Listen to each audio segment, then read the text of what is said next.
السلام عليكم ورحمة الله وبركاته. أهلا وسهلا بحضراتكم. معكم محمود صالح في حلقة جديدة من نشرة المشجع. زي ما تعودتم حلقتنا فيها كل الأحداث اللي تخص الكرة المصرية والعالمية، فيلا بينا نبدأها مع بعض بأخبار الأهلي ينتظر اختيار رسمي من الفيفا لتأكيد مشاركته في كأس العالم للأندية بعد اختيار المغرب لاستضافة البطولة من قبل المكتب التنفيذي للفيفا. الفيفا يحدد الفترة ما بين 1 و11 فبراير من العام القادم لإقامة كأس العالم للأندية. كولر يطالب لاعبي الأهلي بعدم التركيز مع الأنباء التي تتحدث عن مشاركة الفريق في كأس العالم للأندية حتى لا تؤثر على تركيزهم في مواجهة فيوتشر. اتحاد الكرة يسند إدارة مباراة الأهلي وفيوتشر تحكيميا لأمين عمر الحكم الدولي ومهمة تقنية الفيديو لسيد شعبان. علي ماهر يستبعد ناصر ماهر ومحمود مرعي ومحمد فاروق وأحمد عاطف من مواجهة الأهلي الليلة، ويضم مهند لاشين وكريم ندفد ومروان محسن وعبد الكبير الوادي.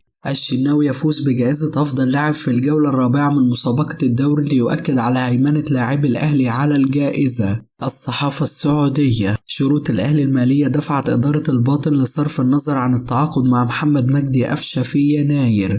أنيس بجلبال لاعب الأهلي السابق يعرض 3 مهاجمين مميزين على الأهلي للتعاقد مع أحدهم في يناير المقبل. أبها السعودي يفكر في فسخ عقد ميكيسوني وإعادته للأهلي في يناير القادم لضم لاعب أجنبي مميز بدلا منه. والأحمر يرحب بالأمر بشرط منح اللاعب راتبه بالكامل عن الموسم الحالي. رئيس الفيفا: اتفقنا أن تقام بطولة كأس العالم للأندية بمشاركة 32 نادي بدءا من عام 2025. النظام الجديد سيجعل البطولة مثل كأس العالم للمنتخبات التي تقام كل 4 أعوام. أفضل 32 نادي في العالم سيشاركون في البطولة في نسخة 2025 التي ستقام في الصيف. سنعلن تفاصيل جديدة حول المكان خلال الفترة المقبلة بالتشاور مع جميع الأطراف المعينة، لكن اتخذنا هذا القرار من حيث المبدأ. الأندية ال 32 سيتم تقسيمها إلى 8 مجموعات، في كل مجموعة 4 أندية، وتتنافس الأندية في شكل دوري بكل مجموعة، ويتأهل أصحاب المركزين الأول والثاني لدور ال16 الذي سيكون بداية الأدوار الإقصائية. ولاحقا سنعلن كيف تتأهل الأندية إلى البطولة وحصة كل قارة من المقاعد. ماهر همام: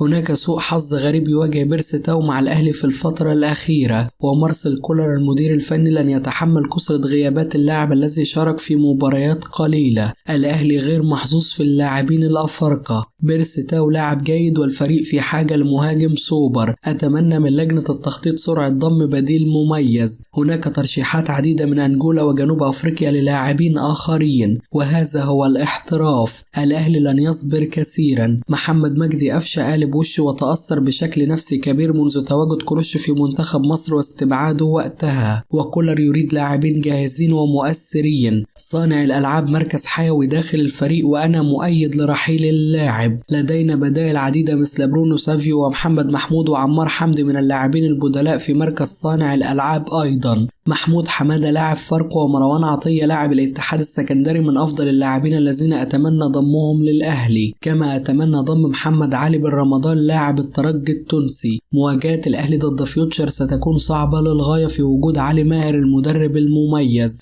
لكن أتوقع فوز الفريق الأحمر. السيد حمدي: بيرسي تاو يتناسب مع طريقة لعب الأهلي تحت قيادة مارسيل كولر. كولر يريد إعطاء تاو الفرصة مع الفريق، ولكن إصابات الجنوب أفريقي تحول دون ذلك. إصابة تاو ستفتح الباب أمام المهاجمين الآخرين في الفريق للحصول على فرصة، وأتمنى حصول حسام حسن على فرصة، خاصة أنه كان متألق بشكل كبير مع سموحة. فيلافيو لاعب الأهلي السابق: القاهرة هي بيتي الثاني وأشتاق دائما للعودة إليها أنا وزوجتي التي تتحدث معي دائما عن العودة. جوزيه وجيلبرتو كانوا السبب في انضمامي للأهلي. انتقلت من بيترو أتلتيكو إلى القلعة الحمراء بعد 3 أيام فقط من مكالمتي مع المدير الفني. جيلي في الأهلي كان يضم 8 لاعبين دوليين مع منتخباتهم، وهدفي أمام انترناسيونال البرازيلي في كأس العالم للأندية وضد القطن الكاميروني في نهائي دوري أبطال أفريقيا هم الأغلى لي مع الأهلي. العرض المالي الكبير من الشباب السعودي كان له دور كبير في رحيلي عن الأهلي، وبعد رحيلي عن الشباب لم يتحدث معي أحد عن العودة للقلعة الحمراء مجددا، لكن من الممكن أن أعود إلى الأهلي يوما ما في منصب المدير الفني، ولم أفكر مطلقا في الانضمام إلى الزمالك. محمد عبد الجليل: أرفض فكرة شطب مجدي عبد الغني ومصطفى يونس من عضوية النادي الأهلي. من الوارد أن يكون هناك حالة غضب ضدهم، ولكن الانتقادات في بعض الأوقات مطلوبة، ولكن معاقبتهم تبدأ بالتحقيق معهم أو الإيقاف. لكن موضوع الشطب عنيف ولم يحدث كثيرا داخل النادي الأهلي.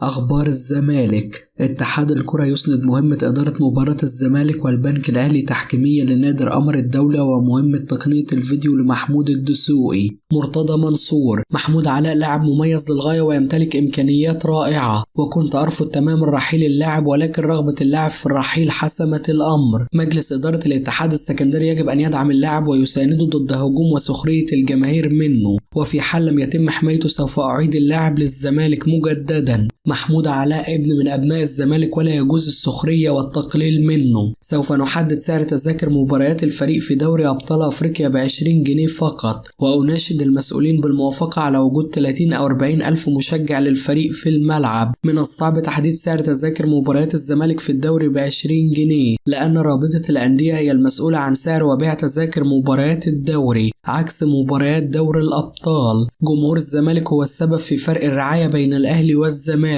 لأن رابطة الأندية عندما تعمل استفتاء على لاعب الجولة 70 ألف بيصوتوا للاعب الأهلي ومحدش بيصوت للاعب من الزمالك، والشركات بياخدوا ده مقياس للشعبية. شعبية الزمالك في مصر والوطن العربي تفوق شعبية الأهلي. لو الأهلي متفوق في مصر بنسبة 5%، الزمالك متفوق في الخليج بنسبة 90%. الجماهير هم المسؤولين في كل حاجة بتحصل لنا دلوقتي. ما تدخلوا على موقع الرابطة وطلعوا زيزو أحسن لاعب.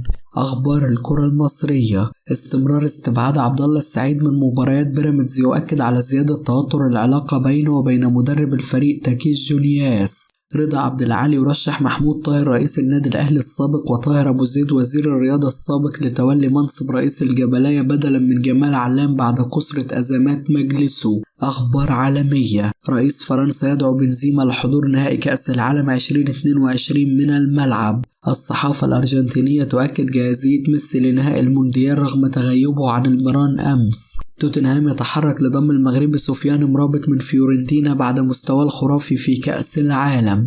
تقارير إنجليزية: مانشستر سيتي يفكر في منافسة ليفربول على ضم بلينجهام. فينالدوم يعود إلى تدريب روما وينضم لمعسكر الفريق في البرتغال بعد غيابه 4 شهور للإصابة. منافسة بين مانشستر يونايتد ومانشستر سيتي ونيوكاسل وتشيلسي وأرسنال وبايرن وباريس على ضم جواو فيليكس مهاجم ريال مدريد. وبكده تكون انتهت أخبارنا، وأتمنى تشاركنا برأيك وتقول لنا من وجهة نظرك انت من الناس اللي شايفة ان الاهلي لازم يبيع بيرسي تاو في اسرع وقت ممكن ويضم لاعب اجهز منه، ولا شايف ان احنا نستناه ونديله فرصة تانية؟ هستنى رأيكم واشوفكم على خير في حلقة جديدة.